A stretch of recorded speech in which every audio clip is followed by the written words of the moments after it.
Assalamualaikum warahmatullahi wabarakatuh. Selamat pagi. Salam sejahtera bagi kita semuanya. Halo para mahasiswa Universitas Pembangunan Pancabudi, apa kabar? Tentunya sehat dan masih tetap semangat. Baik, hari ini kita masuk di pertemuan 9. Kita akan bahas tentang sistem pengendalian manajemen. Nah, sebelum kita masuk ke materi, kita akan bahas terlebih dahulu mengingat kembali tentang 10 nilai Tamadun. Nah, di sini yang pertama itu adalah bahwa kehidupan kampus dan pekerjaan sehari-hari ya uh, ini harus mampu menjadi masyarakat yang memiliki sopan dan santun yang tinggi. Nah, kemudian sini situs akademika harus melaksanakan pengajian Al-Quran secara berkala dan terukur dan menghormati serta memperingati hari-hari besar Islam dan berpakaian Muslim seminggu sekali pada hari Jumat.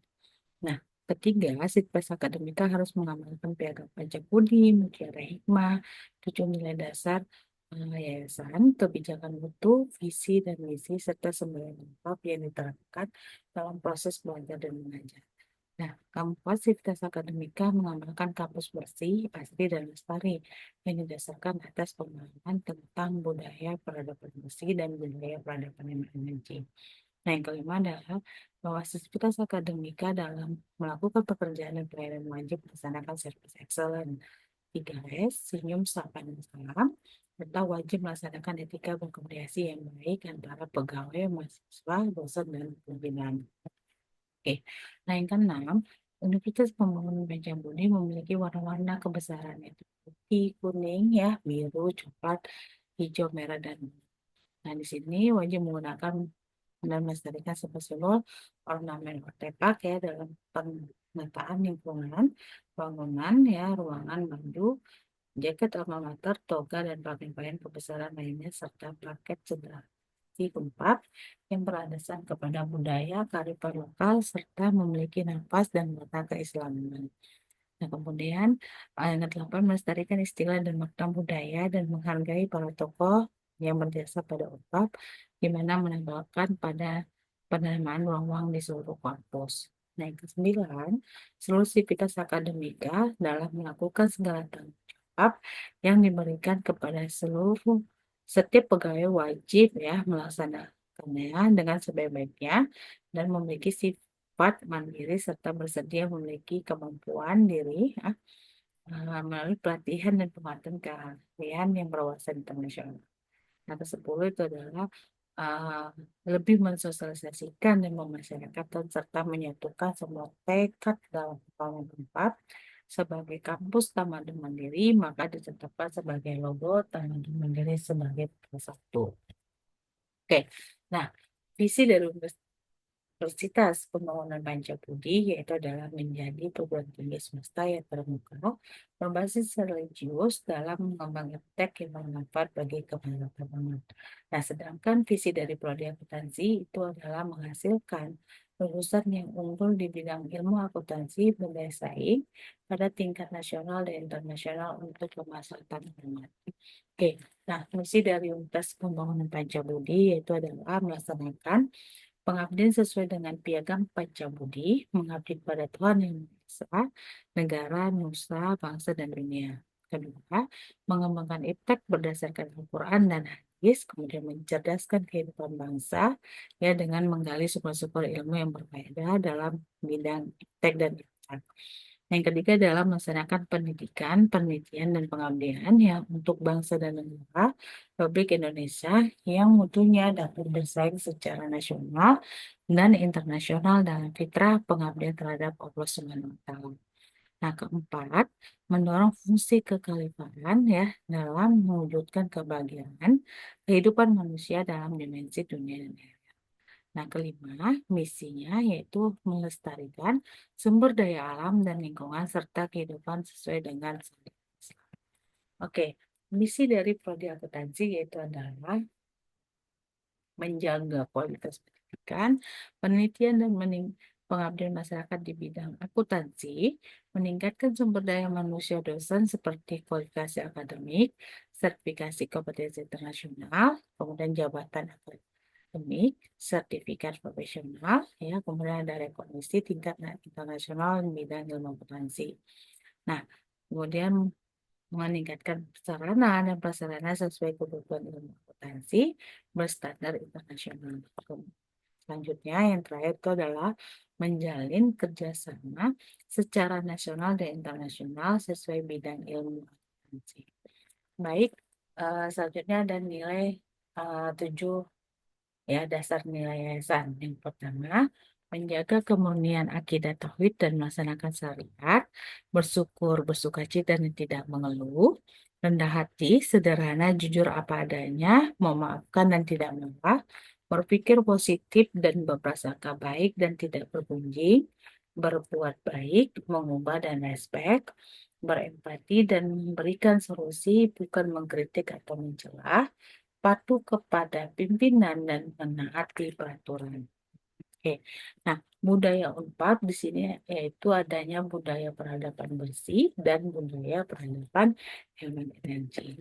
Baik, sebelumnya sini rekan mahasiswa sudah mempelajari tentang manajemen keuangan, ya, bagaimana cara mengolah keuangan daerah, ya.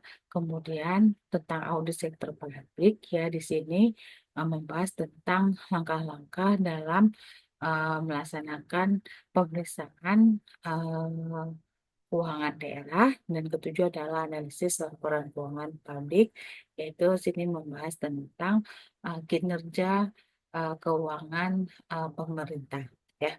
Baik, kita masuk saja topik kita di sini. Ya, di sini kita membahas tentang sistem pengendalian manajemen. Nah, kita lihat dulu apa sih sebenarnya latar belakang dan permasalahannya. Nah, kalau kita lihat, tantangan utama di sini adalah transparansi dan akuntabilitas masih menjadi tantangan besar di sektor publik Indonesia. Nah, jadi setiap tahun berbagai laporan menunjukkan kelemahan dalam pengelolaan keuangan. Nah, kalau kita lihat di peringkat internasional, ya, Indeks Persepsi Korupsi 2023 menempatkan Indonesia pada peringkat 115 dari 180 negara. Nah, artinya di sini menunjukkan bahwa perlunya perbaikan dari sistem pengendalian. Oke. Nah, konsep dari sistem pengendalian manajemen di sini kita menggunakan KOSO, ya, bahwa proses yang dirancang untuk memberikan keyakinan, ya, memadai tentang pencapaian tujuan organisasi. Nah, di sini kita melibatkan seluruh tingkat manajemen, ya, dalam organisasi. Nah, kalau kita lihat lagi di sini, kalau berdasarkan definisi pemerintah, ya, tentang sistem pengendalian manajemen itu adalah serangkaian prosedur dan kebijakan yang memastikan pengelolaan keuangan negara sesuai dengan peraturan yang ditetapkan dalam PP nomor 60 tahun 2008. Nah, tujuan utamanya di sini adalah meningkatkan efektivitas dan efisiensi operasi. Kemudian kita memastikan kepatuhan terhadap peraturan, ya, dijamin keandalan, ya, pelaporan keuangan. Oke. Nah, kita lanjut di sini. Kerangka teori dalam pengendalian manajemen itu pertama adalah melakukan pemantauan. Nah, maksudnya di sini kita melihat evaluasi berkelanjutan dalam sistem uh, manajemen. Nah, ini, ya, kalau kita lihat ini adalah merupakan hmm, tahap di mana, ya, kita melihat apa yang sudah dilakukan, ya, oleh SKPD tadi, ya, terhadap permasalahan uh, yang ada. Nah, jadi apakah permasalahan itu tadi sudah benar diperbaiki, dan uh, apakah evaluasi ini, ya, artinya yang sudah diperbaiki tadi dilakukan lagi pemantauan. Nah, untuk melihat uh, benarkah sistem pengendalian manajemennya itu benar-benar berfungsi, ya. Kemudian selanjutnya adanya informasi dan komunikasi. Nah, di sini pertukaran informasi antar unit organisasi.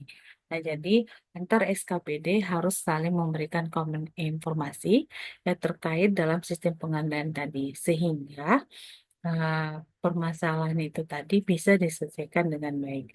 Nah, kemudian di kegiatan pengendalian ya, kebijakan dan prosedur komunikasi. Nah, artinya di sini ya kita harus melihat uh, bagaimana kebijakan ya dan prosedur implementasi tadi. Apakah terjadi kesalahan yang menyebabkan program uh, dari kegiatan tadi ya tidak berjalan dengan baik. Nah, sehingga juga uh, membentuk terjadinya uh, tingkat korupsi itu semakin tinggi atau menurun seperti itu. Nah, kemudian yang keempat itu adalah penilaian resiko. Dan di sini kita akan melihat uh, artinya mengidentifikasi permasalahan yang ada. Nah, kemudian kita akan mencoba potensi apa yang sudah kita buat dalam penyelesaian masalah tadi. Apakah ada potensi kegagalan ya dalam program penyelesaian masalah itu tadi. Nah, kemudian kita lanjut di lingkungan pengendalian. Nah, artinya di sini adalah fondasi dasar ya, integritas dan etika ya dalam menyelesaikan permasalahan yang terjadi ya. Gitu. Nah, kita lihat ya lebih seksama lagi di sini komponen dalam pengendalian eh, manajemen tadi. Nah, yang pertama kalau kita lihat dari lingkungan pengendalian, ada beberapa indikator atau komponen yang harus kita gunakan ya dalam lingkungan pengendalian. Yang pertama adalah integritas. Nah, artinya di sini komitmen pemimpin terhadap nilai kejujuran. Nah, kemudian adanya keteladanan dalam tindakan sehari-hari. Nah, yang kedua itu adalah nilai etika. Nah, jadi kode etik pegawai negeri, aturan perilaku dalam pelayanan publik. Nah, ini perlu adanya pedoman dalam kode etik ini tadi. Nah, agar nilai etika ini tetap terjaga. Yang ketiga adalah kompetensi. Nah, kualifikasi SDM yang sesuai, ya, maka sehingga akan program pengembangan kemampuan aparatur. Jadi artinya perlu adanya diklat terhadap kompetensi si SDM tadi, ya, sehingga SDM itu tadi benar-benar uh, artinya selalu mengupdate keilmuannya ya uh, terkait dengan perkembangan-perkembangan di lingkungan pemerintahan. Nah, kemudian regulasi ya, kebijakan. Jadi ada aturan dan pedoman yang jelas ya, standar prosedur dan prosedur. Nah, artinya setiap program kegiatan itu dibarengi dengan program uh, uh, pedoman dan aturan tadi supaya tidak menyebabkan terjadi kesalahan dalam pencapaian output tadi. Oke. Nah, komponen penilaian risiko di sini kalau kita lihat ya, yang pertama itu adalah identifikasi risiko. Di sini kita mengenali aktivitas rawan penyimpangan. Ya. Nah, jadi di sini ya kita harus sudah mengetahui ya uh, terhadap uh, permasalahan yang akan terjadi. Nah, artinya di sini bagaimana caranya kita bisa menyelesaikannya agar penyimpangannya itu tidak semakin uh, tinggi ya gitu. Yang kedua adalah analisis dampak. Jadi di sini kita harus menilai besaran kerugian potensial tadi. Nah, artinya program kerja yang kita buat bagaimana apakah dia terjadi penyimpangan? Jika terjadi penyimpangan, berapa besar tingkat kerugian atau penyimpangan itu tadi? Nah, yang ketiga adalah prioritas risiko.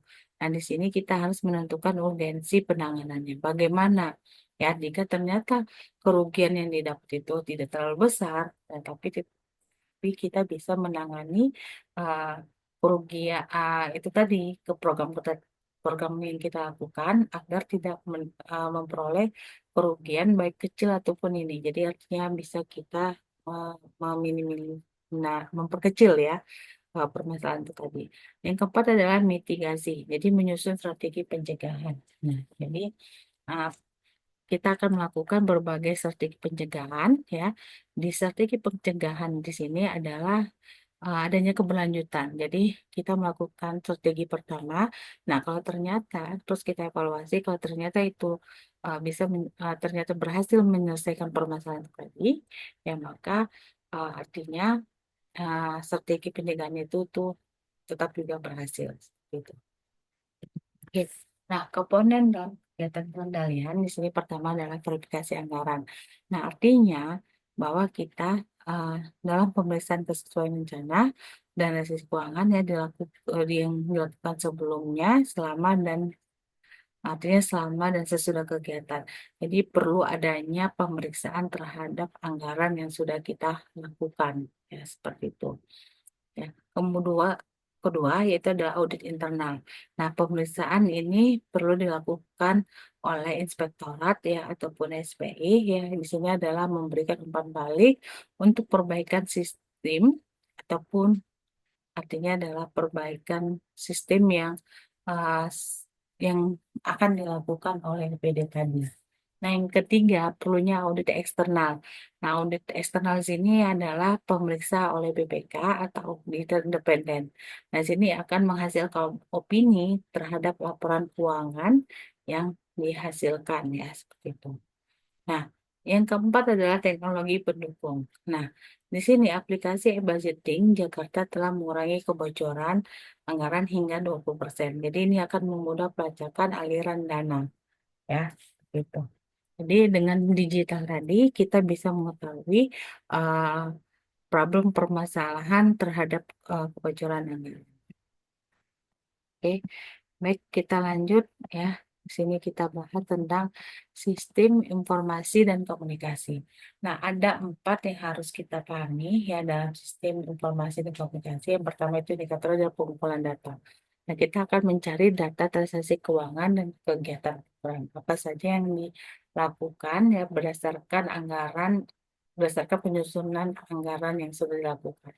Yang kedua, pemrosesan. Artinya kita akan melakukan validasi dan konsolidasi informasi terkait setelah kita mendapatkan data transaksi keuangan tadi.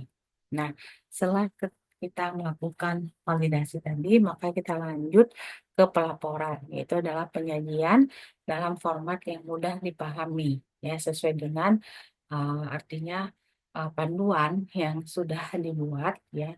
Kemudian bahasanya itu mudah ditelaah. Yang keempat adalah publikasi. Artinya transparansi melalui portal politik ya terhadap uh, hasil uh, laporan yang kita buat tadi. Oke, nah kita lanjut ke pemantauan dan evaluasi kinerja. Yang pertama adalah pelaporan. Nah, Lakip disampaikan setiap tahun anggaran. Ya, jadi ini merupakan laporan pertanggungjawaban pemerintah daerah terhadap anggaran yang sudah disusun dan dilakukannya dalam 1 tahun periode. Yang kedua itu evaluasi. Nah, ini analisis kesenjangan target dan realisasi. Nah, maksudnya ya, arti di sini kita akan melihat apa saja dampak yang menyebabkan target anggaran ya itu tidak tercapai. Nah, sehingga rendahnya tingkat realisasi anggaran yang uh, kita uh, hasilkan ya seperti itu. Nah, yang ketiga adalah rekomendasi. Nah, usulan perbaikan sistem. Nah, di sini berdasarkan kita menilai kesenjangan tadi, ya permasalahan tadi, maka kita akan melakukan perbaikan tadi, ya terhadap kesenjangan, ya yang menyebabkan program kerja itu tidak ini ya tidak tercapai. Yang keempat adalah tindak lanjut. Nah, tindak lanjut di sini adalah kita akan mengimplementasi perbaikan berkelanjutan. Nah, setelah kita membuat perbaikan berkelanjutan tadi, apakah benar uh, uh, perba- uh, perbaikan kita tadi itu betul-betul menyelesaikan kesenjangan itu tadi? Nah, kalau memang benar, maka ini menyebabkan keberhasilan ya oleh si SKP tersebut ya. Gitu. Oke, nah kita lihat tantangan implementasi di Indonesia yang ini ada 3 yaitu budaya birokrasi.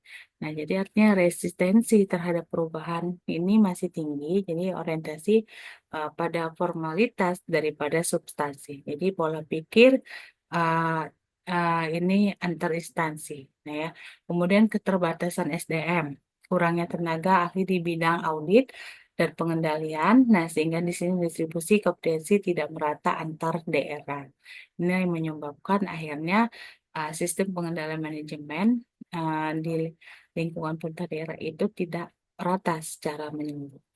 Nah, kemudian infrastruktur teknologi informasi. Jadi kesenjangan digital antar wilayah, ya kebutuhan investasi besar untuk memodernisasi sistem. Jadi artinya sistem ini tidak semua daerah itu bisa menjalankan sistem tadi. Nah, mungkin dampaknya adalah keterbatasan kompetensi dari SDM-nya dan budaya dari birokrasinya tadi.